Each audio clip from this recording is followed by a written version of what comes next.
The following has been paid for by the Pens World Order. Well, that sucked.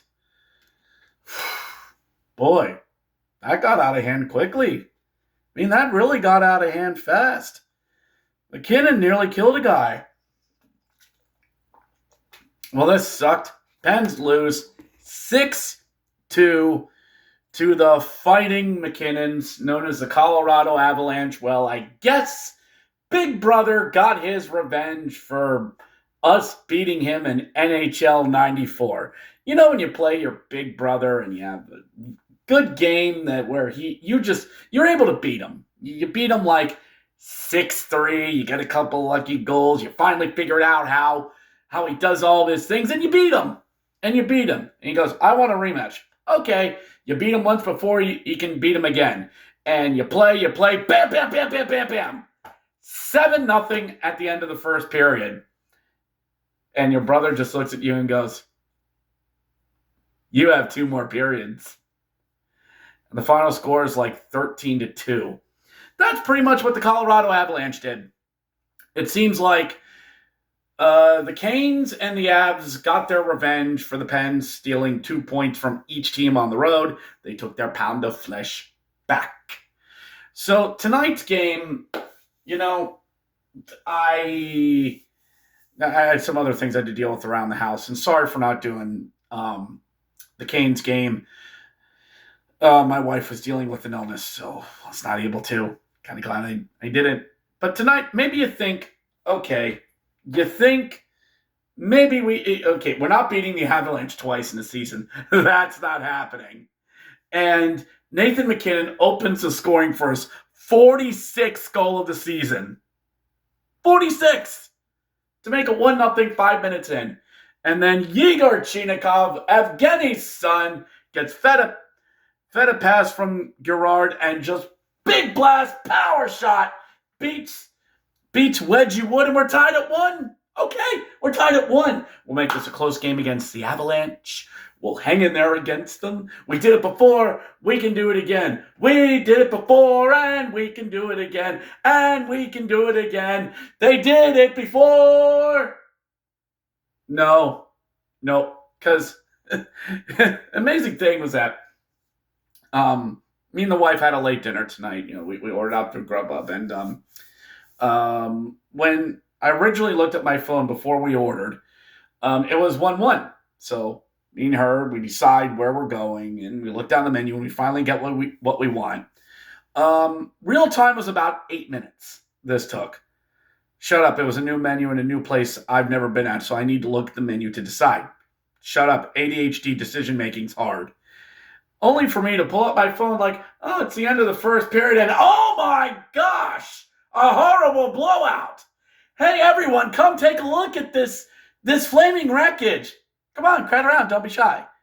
3 goals in 2 minutes. Sam Malinsky, Martin Nietzsche on the power play. Okay, that checks out for his 33rd. And Parker Kelly. Who the hell is Parker Kelly? Who's this guy? Parker Kelly. Let's see. Undrafted 26-year-old from Alberta. Okay. Gets his 16th of the season to make it 4-1, and this game was pretty much over. Martin Nietzsche gets his second goal on a rebound from a Devontae shot. Love me some Devontaes. Great defenseman. To make it 5-1, Bouchard Raquel gets a garbage time goal to make it 5-2. And Ross Colton, I said the name backwards. Ross Colton gets the empty netter. 6-2. Good night, tri-state area. We're done. There's no sugarcoating this. We got blown the F out. And Nathan McKinnon sends his regards. The only good news out of tonight was that the Islanders lost. Their winning streak is done. Columbus won, so they're a point up on us, and we're sitting third, 1 point up on the Islanders. Yeah. Yep. And you lost the 2 games to 2 teams who could very well be a Stanley Cup final preview, Carolina and Colorado. They could. But now you're in a tight spot, where now you're going to need to get points. This is where, again, getting those points last week in those hard games, it was great. But eventually the pendulum was going to swing the other way. That other way was in the form of the Carolina Hurricanes and the Colorado Avalanche. Two horrible forces of nature. The irony. But all is not lost, boys and girls. It isn't. Because I believe this team can come around from this. We have Ottawa and the Fighting Brady Kachucks on Thursday. That could be a get-right game. That could also be a game where we get some points. That's all you got to do. That's all I'm going to ask out of this team. And I'm not going to go nuts over this. I'm not like Penguins Twitter, who's just going to freak out and go nuts and, oh my God, the end is nigh. No. Let's just chill. Okay? Let's just chill. All right? You lost to a pissed off Carolina Hurricanes team and a pissed off Colorado Avalanche team. Ease okay. Go to Ottawa, get some points, and see what happens against Dallas on Saturday. Yes, this is a rough stretch. And then next week, those are the two big ones. At the Islanders. You want to put distance between you and the Islanders? Or if they pass us, you want to get back in? There's your game. And then Detroit, the Fighting Larkins. Those are your two big games. And funny, out of this week, Carolina, Colorado, and Dallas.